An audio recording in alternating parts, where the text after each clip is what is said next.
welcome. The title of this talk is Fetal HQ, the New Standard for Assessment of Cardiac Function.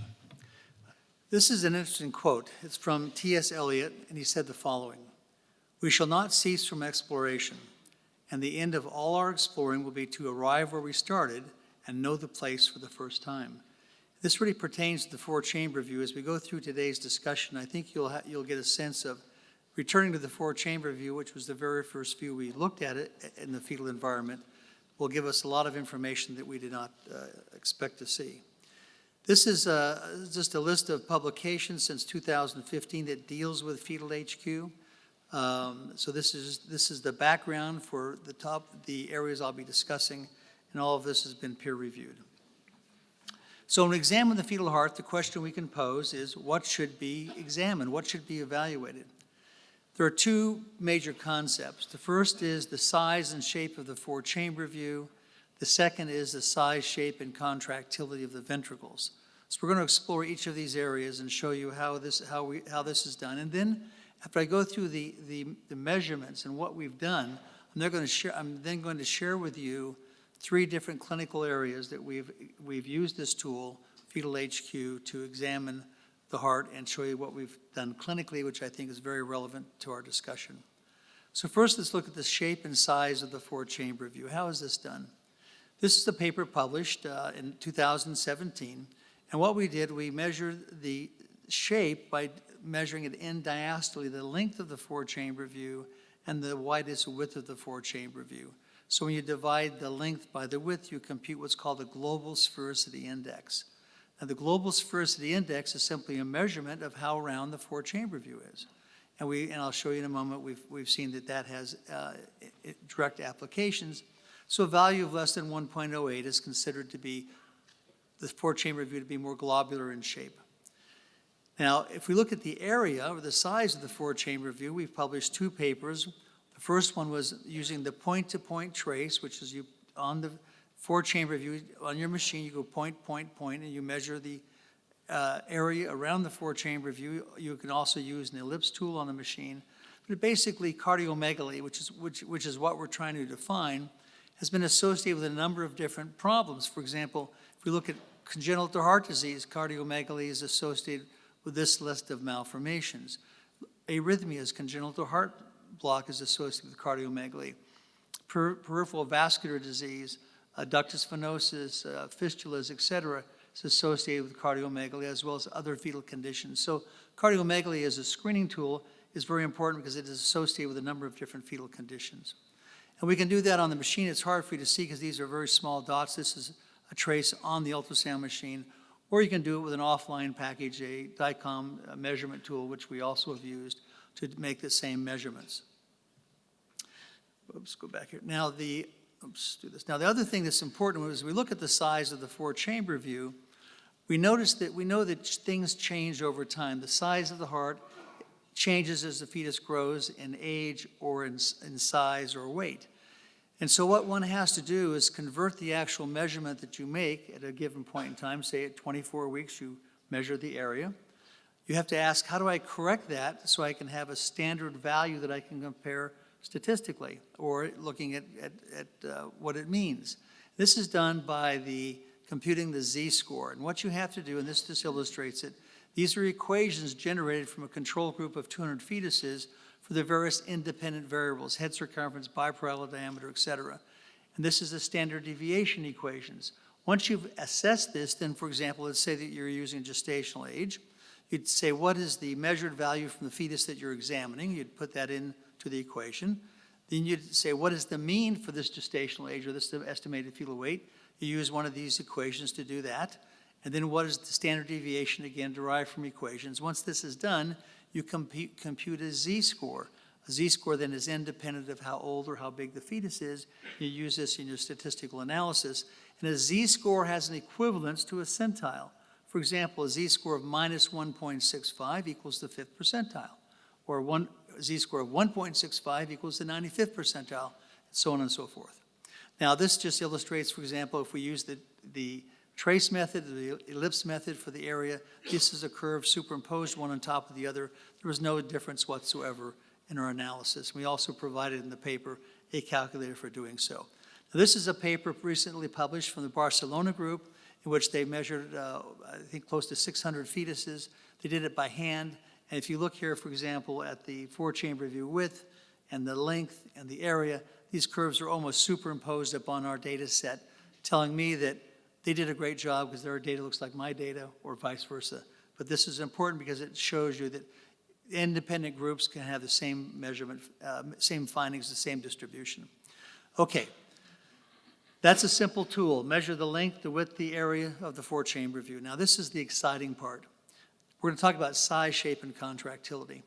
I attended a meeting in Barcelona on Tuesday. It was a one-day course on fetal cardiac function, and I spoke at that meeting.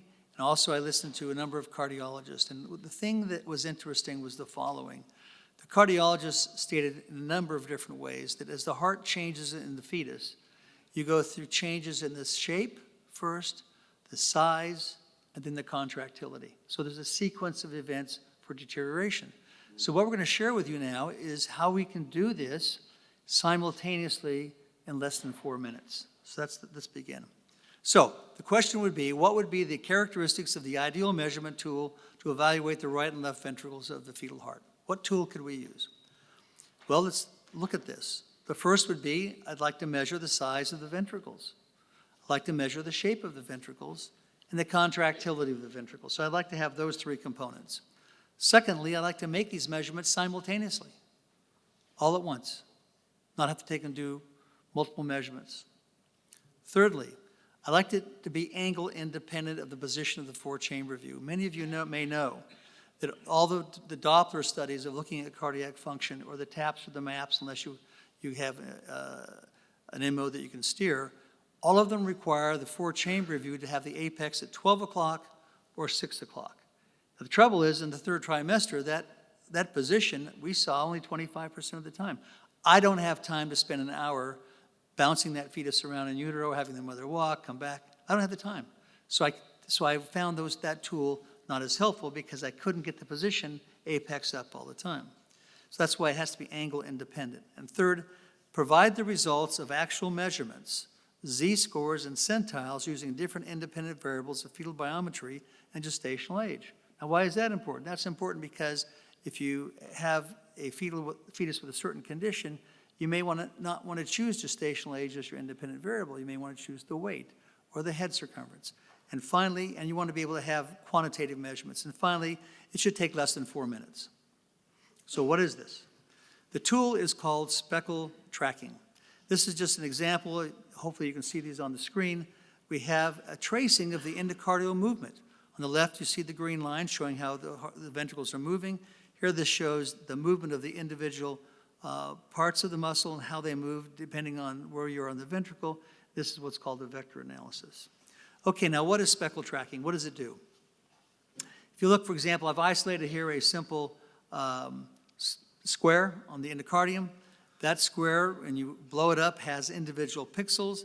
We don't see the pixels with our naked eye, but the pixels have different components. They have brightness, they have a number of things that the system can identify this part of the ventricle by its thumbprint of pixels and what's enclosed in that particular square.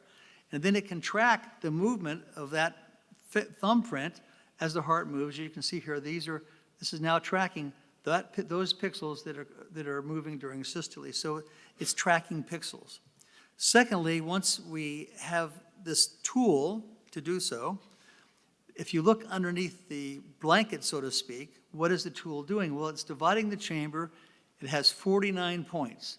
The apical point is the mid, and on each side you have equidistant points, 1 to 24 on the lateral wall and 1 to 24 on the septal wall. And from these points, you can make a number of measurements, both in systole and diastole. So this is kind of what's under the scene. So the way that it's done is very simple. You take and place a dot here on the lateral wall, or actually on the system is the septal wall, lateral wall, and apex. And the system then automatically tracks that endocardial border. You do that in both systole and diastole, and sometimes you have to make a small adjustment. Once you've done that for both ventricles, which takes about 1.5 minutes to do, you push a button and then all your information is presented. Now, this is output in our study with using the TomTech software, which is the engine that is on the Fetal HQ, and I use this for my studies prior to having the Fetal HQ developed. So this is what the screen looks like in your initial output. You have a clip showing the movement of the wall. This graphic right here represents, there's the clip. This graphic represents the movement of the segments from their position in diastole to systole. This graph represents an initial output of some measurements, and this one here is just a graph showing the changes in the area and the strain. So these are the on-screen measurements that come initially with the system.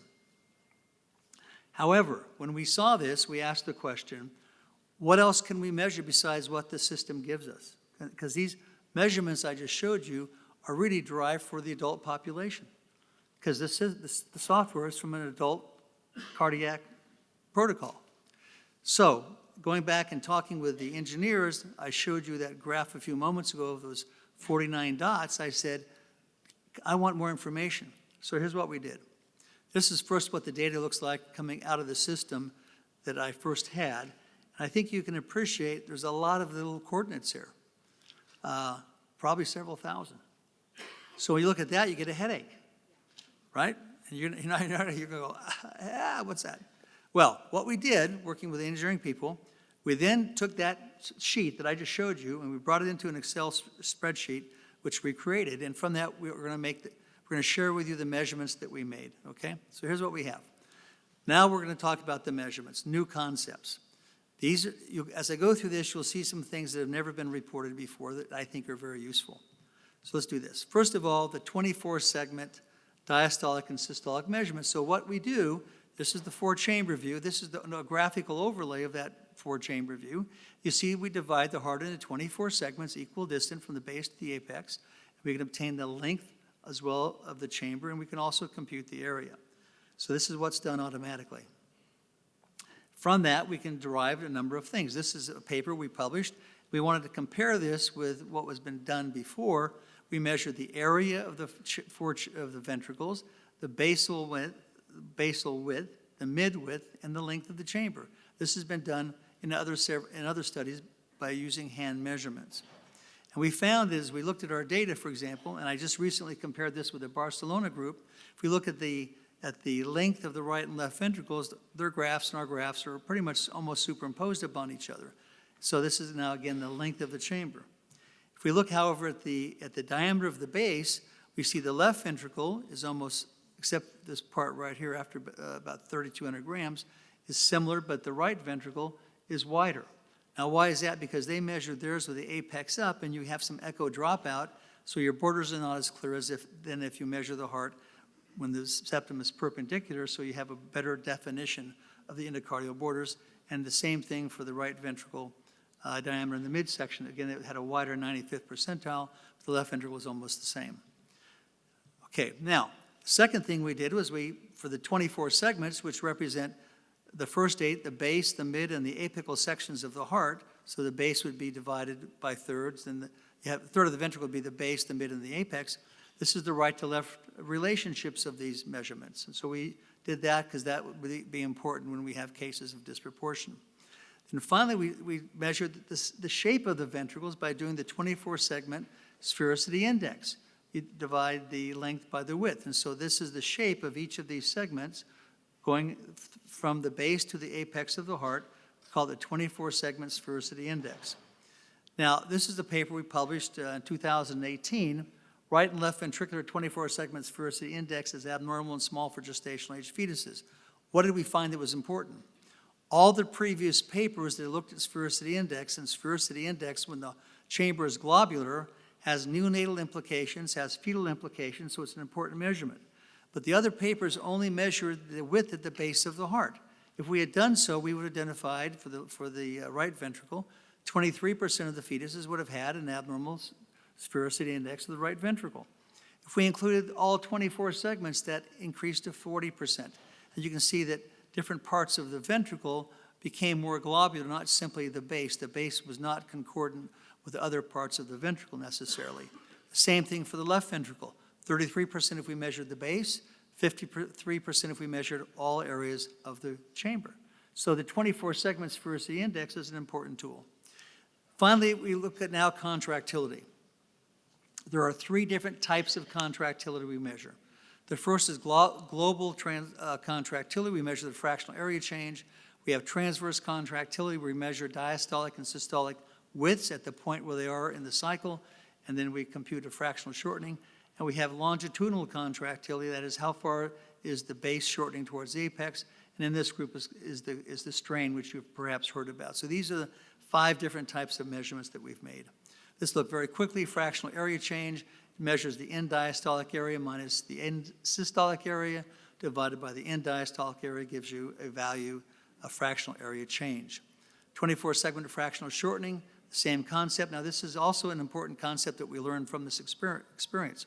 If we look, for example, at the right ventricle, the mean fractional area change from the base to the apex is pretty much constant, if you look at this blue line. Now, why is that?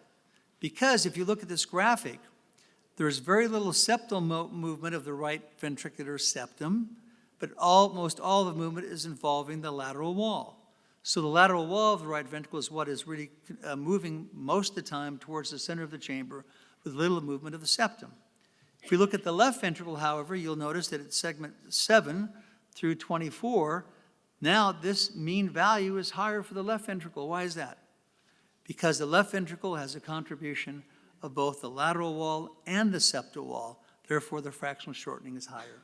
So the ventricles are acting differently when we look at this. And finally, this is an example of a fetus that had a hypoplastic left ventricle. We see the fractional area change for the left ventricle is very depressed. And if you look at the movement of the septal wall, you can actually see changes in how the septum moves on the graphic. Here's a case of critical aortic stenosis. The same thing occurs, markedly depressed fractional shortening. Again, if you look at the septal wall during systole, instead of moving towards the center of the chamber like the lateral wall of the left ventricle does, the septum moved away towards the right side because of the pathology. So again, we have a graphic and we have information. Okay, longitudinal contractility. In the past, people have measured what's called the taps and the maps, and that's done with M-mode. So you place the M-mode cursor perpendicular to the annulus, you look at the movement on the M-mode and you measure the distance, and that has been shown that if the distance, for example, can be the increased or decreased meaning cardiac dysfunction, this is how it's been done. So it's a pretty simple tool. What we did, we used a spectral tracking analysis, and we simply tracked, using the apex as a reference point, what was segment 1, the length from the apex to the segment 1 in diastole, what was it in systole, and from that we derived our equivalent of the taps or the maps for both the right and left ventricles.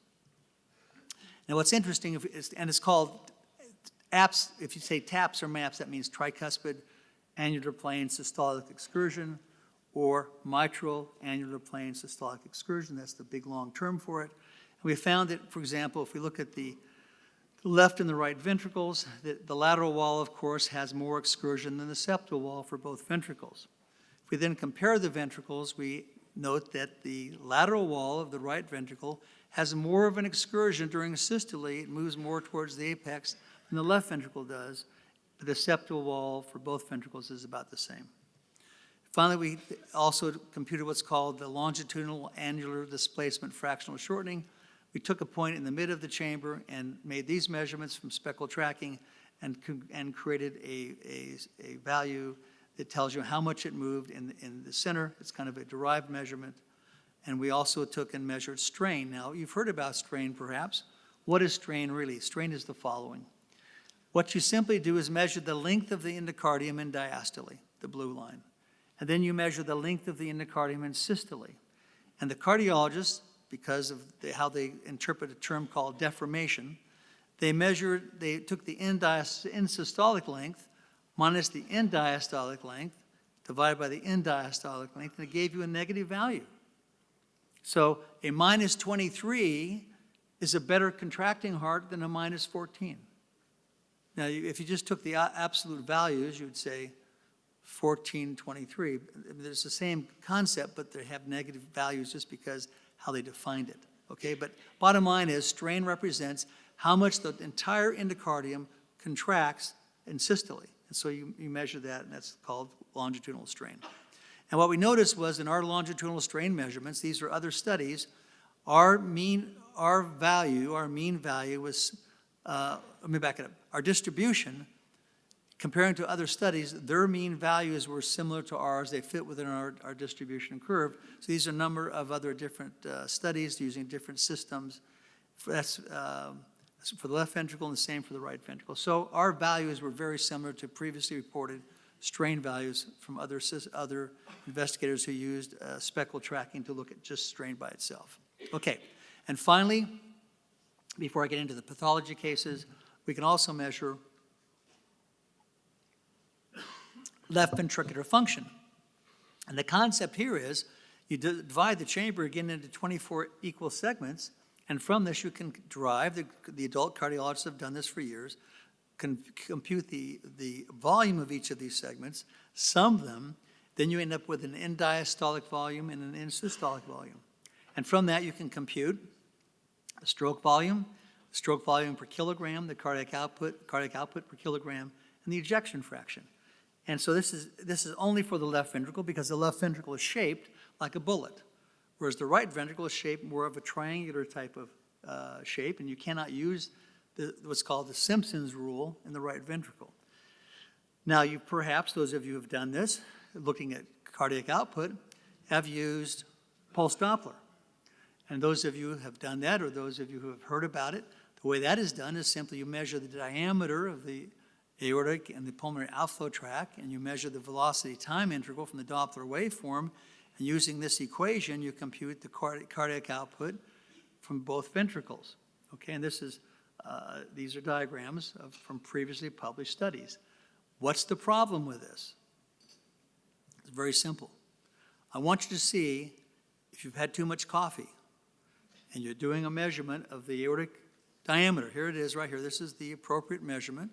This is the corresponding computed flow, okay? And look where it falls. It falls right here in the normal distribution. However, you have too much coffee and you just wiggle it. You go from 4.6 millimeters to 6 millimeters, just a little bit off like that. Look what it does to the flow. Now it's very abnormal. So the problem with a Doppler approach is you have to be very, very precise on where you place your measurement for the diameter. Because in the equation, it really grossly affects it. That's why we don't prefer that. Okay, now let's get into the fun part. What we did after we developed, let me give you a historical background.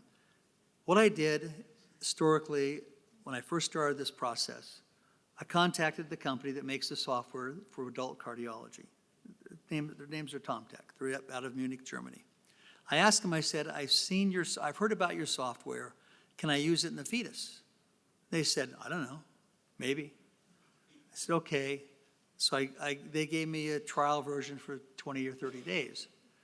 I used it. I said, oh, it looks like it maybe tracks the endocardium during systole. And, it looks great. So then I bought the software. So I want you to understand that what I'm going to share with you, all the things I've done, I've never gotten any money from anybody. I've always had to pay, okay?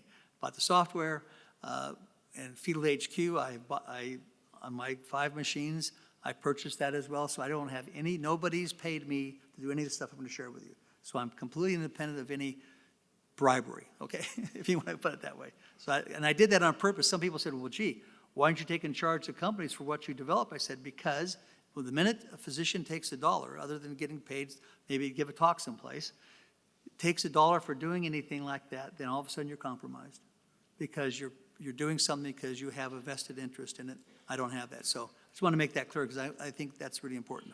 Okay, let's look at 3 different types of clinical problems. I think this will be really instructive. We looked at 50 fetuses that had an estimated fetal weight below the 10th percentile. Now, these are 2 papers. This comes from John Hobbins' group in Colorado, and we divided the papers we wrote into. John was the first author on this part of it, and I was the first author on this second one. So the first paper, size and shape of the 4-chamber view of the fetal heart in fetuses with an estimated fetal weight less than the 10th percentile. And then mine was assessment of ventricular contractility in fetuses with an estimated fetal weight less than the 10th percentile. It's impressive. I just finished seeing the last PDF. It's probably going to be out there in the hard copy within a couple months, okay? But it's online as well. So what did we do? John's interest was, from the measurements that we made, can I do a simple screening test? And, oh, by the way, before I get to that, what we did in our classification scheme, we used what's called the Delphi procedure. Let me just review that quickly, as that's important for our understanding. Their definition of growth restriction is two types. One is an estimated fetal weight below the 3rd percentile, irrespective of the Doppler findings. Second, if you have an estimated fetal weight above the 3rd percentile, but below the 10th percentile, and the Doppler of the umbilical artery and the cerebral placental ratio are computed, if it's normal, they're classified as small for gestational age. And people have thought that's low risk. And if the Dopplers were abnormal, either one or both, that's defined as growth restriction. So you see how that separates out, starting with the weight of the fetus, okay? So that's the classification scheme we used. So we had 25 fetuses that had a normal umbilical artery and CPR. By definition, that would be small for gestational age. We had 25 fetuses that were growth restricted by definition. And so it's believed that these have a higher risk for adverse outcome, and these may not. So our interest was, okay, we've done the classification. What did we find if we looked at the heart of these fetuses? Well, let's look at first the entire group. 50 fetuses with an estimated weight below the 10th. In this analysis, we didn't look at the Dopplers. We said we looked at everybody based upon their weight. And we found that 86% had an increased width of the 4-chamber view, increased area, or decreased global sphericity index. They had one or all of these components. So for screening purposes, simply doing these two diameter measurements and computing the area, the width, and the length, and the global sphericity index, 86% of the fetuses, that's one of these things were abnormal.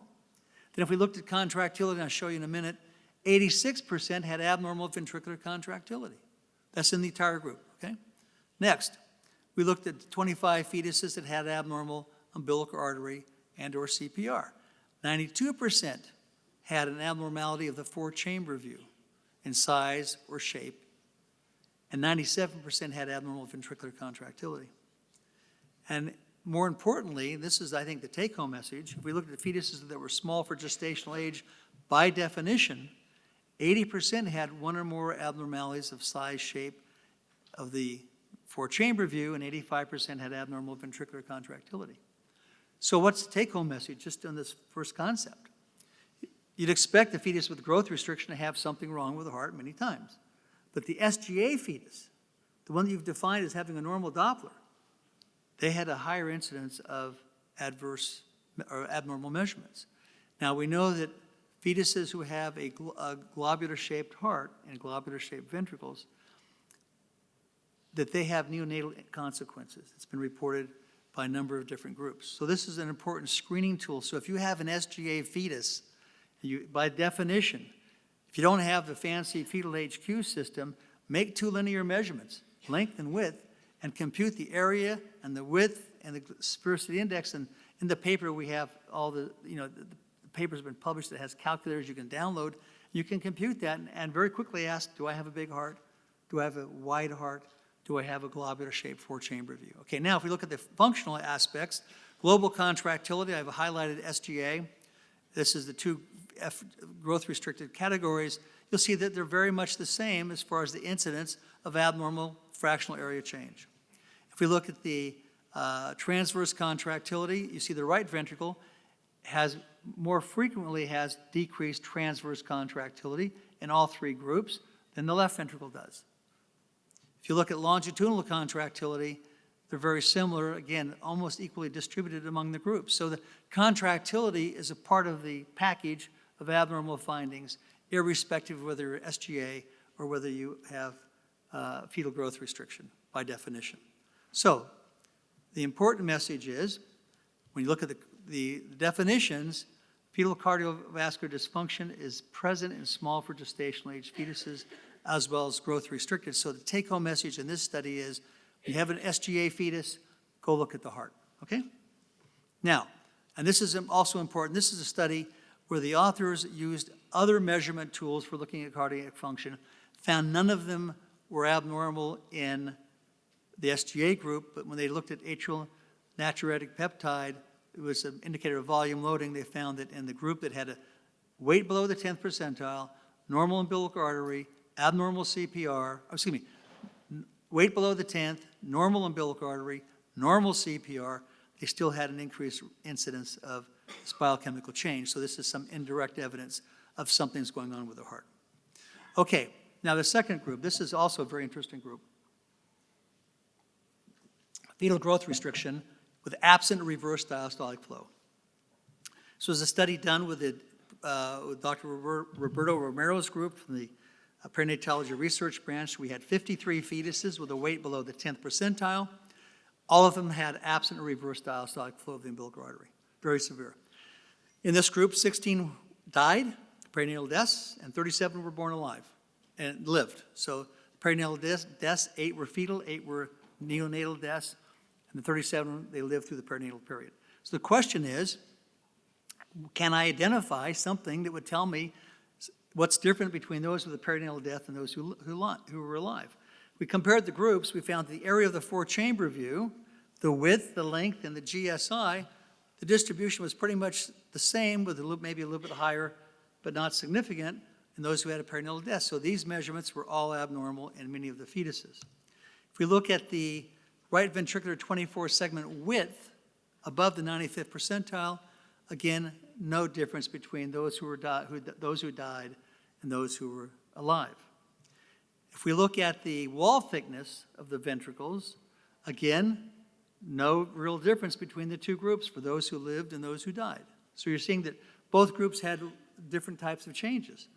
However, if we looked at those who had left ventricular areas below the 5th percentile, that only occurred in fetuses that were alive. So smaller left ventricles only was present in those fetuses who did not die. If we look at left ventricular 24-segment widths, another way of looking at the size of the chamber, the widths below the 5th percentile only occurred in those that died. That lived, not that died. So these are the ones that were alive. Now, those who died, what did we see? This is the take-home message for any of you who ever faced this kind of a situation. The ones that died, if we look at the transverse widths, only occurred when it was above the 95th percentile, only occurred in those fetuses that died. Okay? If we look at the fractional shortening of the right and left ventricles, this is the mean fractional shortening.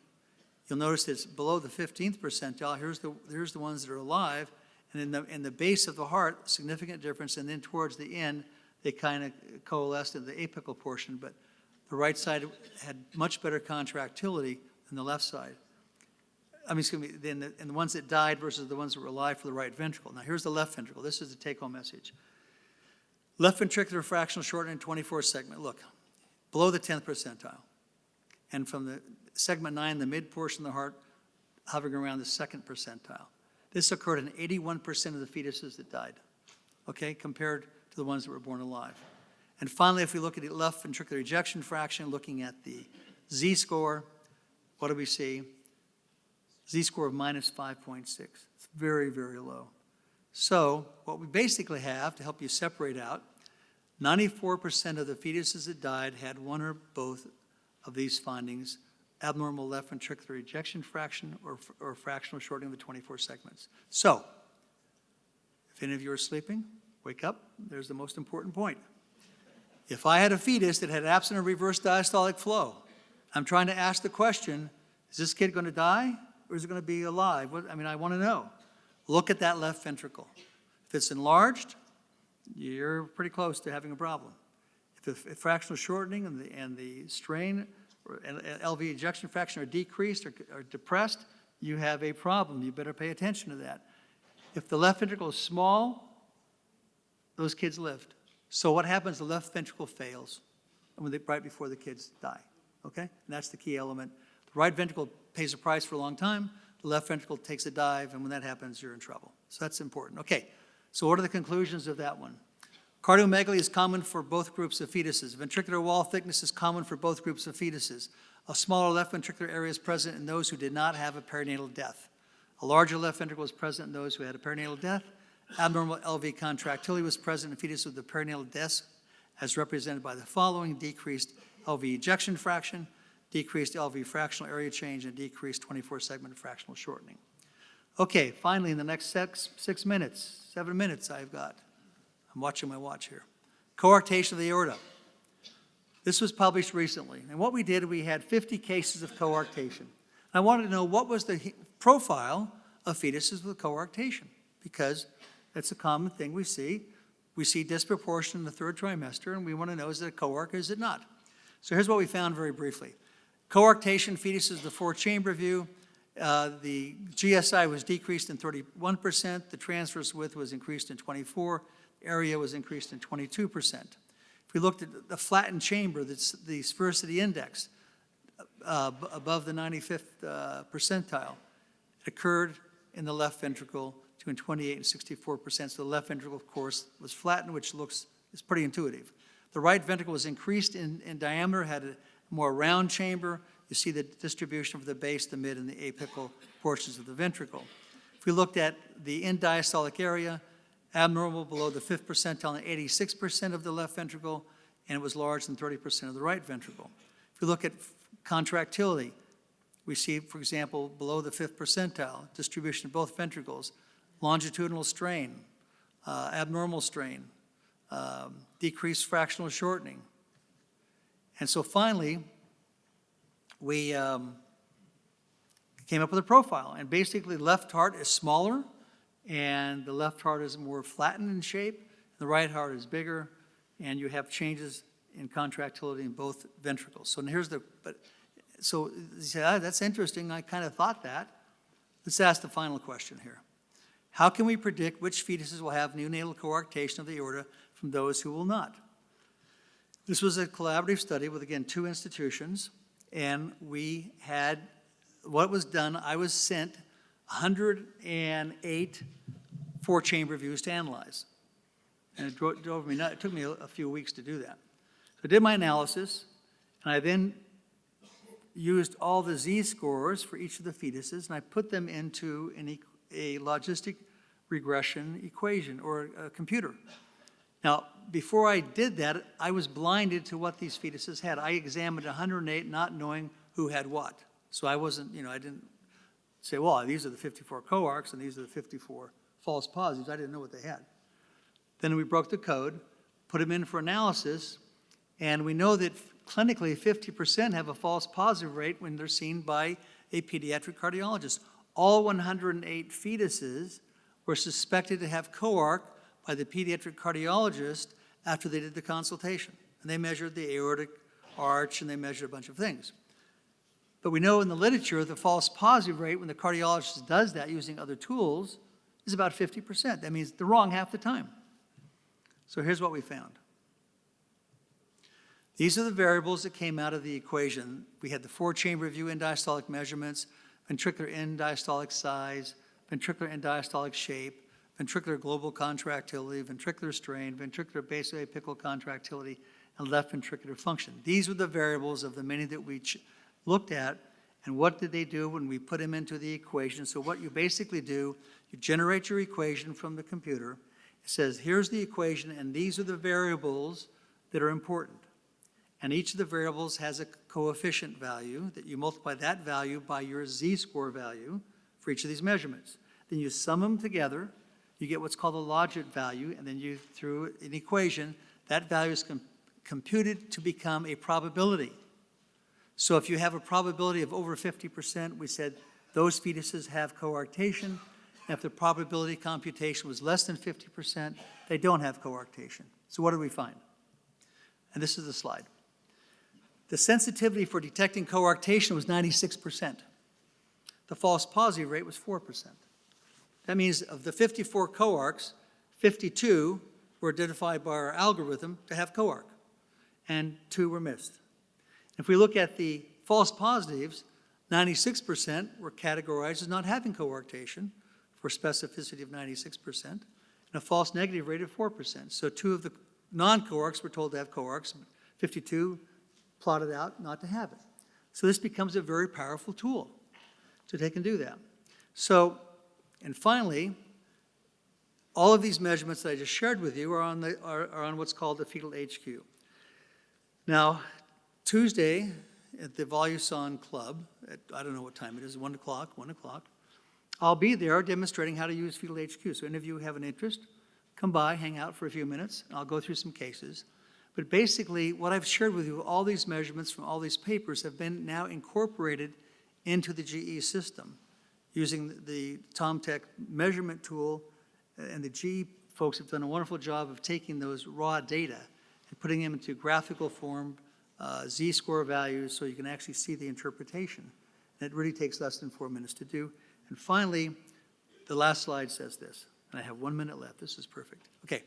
We shall not cease from exploration, and the end of all of our exploring of the four-chamber view will be to arrive where we started and know the place for the first time. Thank you.